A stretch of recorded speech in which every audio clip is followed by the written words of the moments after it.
Hey there, this is Faisal. I wanted to do a very quick video, maybe not that quick, but a video on our assumptions about human behavior.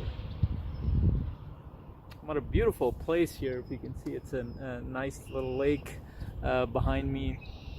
I love this area, and the weather is beautiful too. So I wanted to talk about something that's very important to human beings, or at least it should be very important to human beings. Up until now, we assumed that human beings contribute towards each other if we force them to, if we make them to. That's why much of our institutions, from religious to schooling system to our jobs, work centers, they're all designed in a way where we're obligated to do certain things. And there's an underlying assumption that we have accepted, we have just accepted without questioning it for a long time. And that assumption is that unless we're forced to do something productive, unless we're forced to contribute to our society, to our family, to community, to the world in general, we're not going to do it. We're just going to laze around, we're just going to sit down and watch our TV and not care about anybody else. This is a huge contradiction, not only from a historical perspective, philosophical perspective, but even now it's becoming more scientifically accepted that human beings tend to contribute more if they are happier, if they are appreciated, if they're connected. Why? Because we have an intrinsic need to contribute to our environment. Why is that? Because look at human species, and I talk about this a lot, but it's a very important concept. As human beings, we're a social species, which means that we find meaning in our life through connecting with each other, be it with other human beings, more specifically and very, very closely, but also with our general environment. Why is that? Because we have survived this long as a species by being connected to each other, by being close to each other, by being the sort of species, the sort of individuals that help each other grow, help each other survive, help each other thrive. But then somehow, somewhere down the road in our human history, which has been very recent, we assumed that unless we force people to help each other, unless we create obligations and duties and laws to make people help each other, it's not going to happen.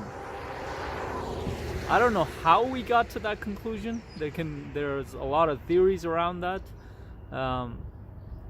But the point being is that we're learning to realize that the primary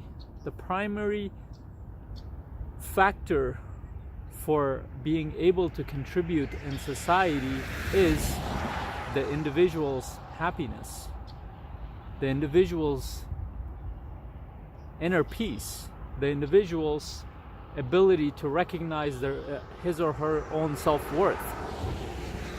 And then, and only then, can we begin to explore our true potential.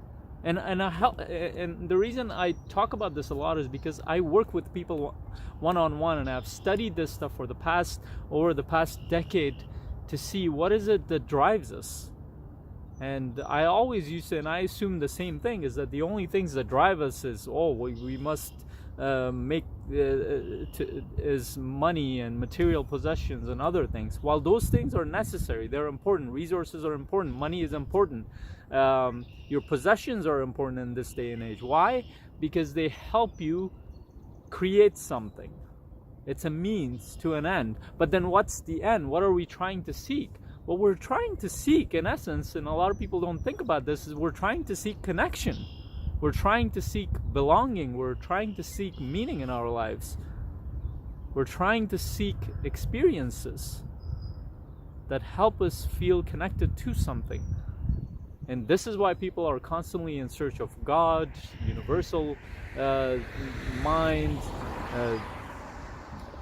communities, religions, organizations. They try to get affiliated with all these systems to seek that connection, to seek that meaning in their life.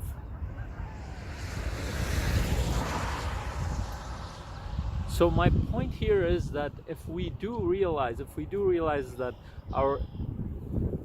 the main reason we're going to contribute in our society, which is becoming more and more a need rather than a convenience these days, because we are headed on a path where we're going to have to make a choice as a species, not just separate tribes, not just separate countries, not just separate nations or group of nations, but human beings as a whole. We need to decide something.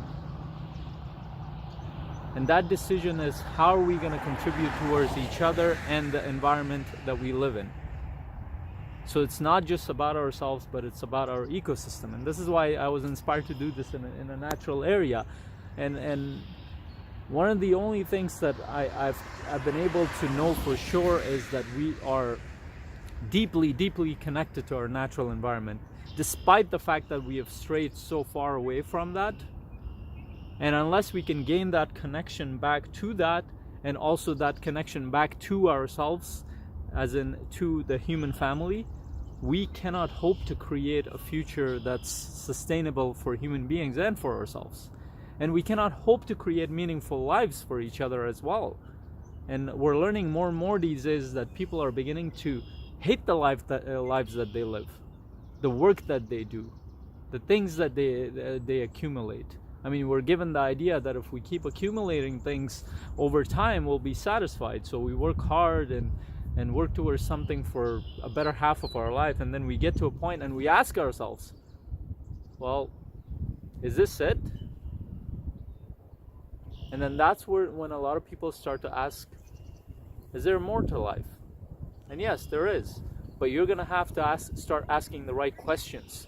And the right question for that is, to begin with, is what makes you happy in life?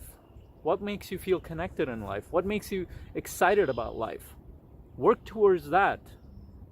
And how can you use that love, that excitement, that connection to whatever you want to do to contribute to society, to contribute to your family, to contribute to your community, whatever that is.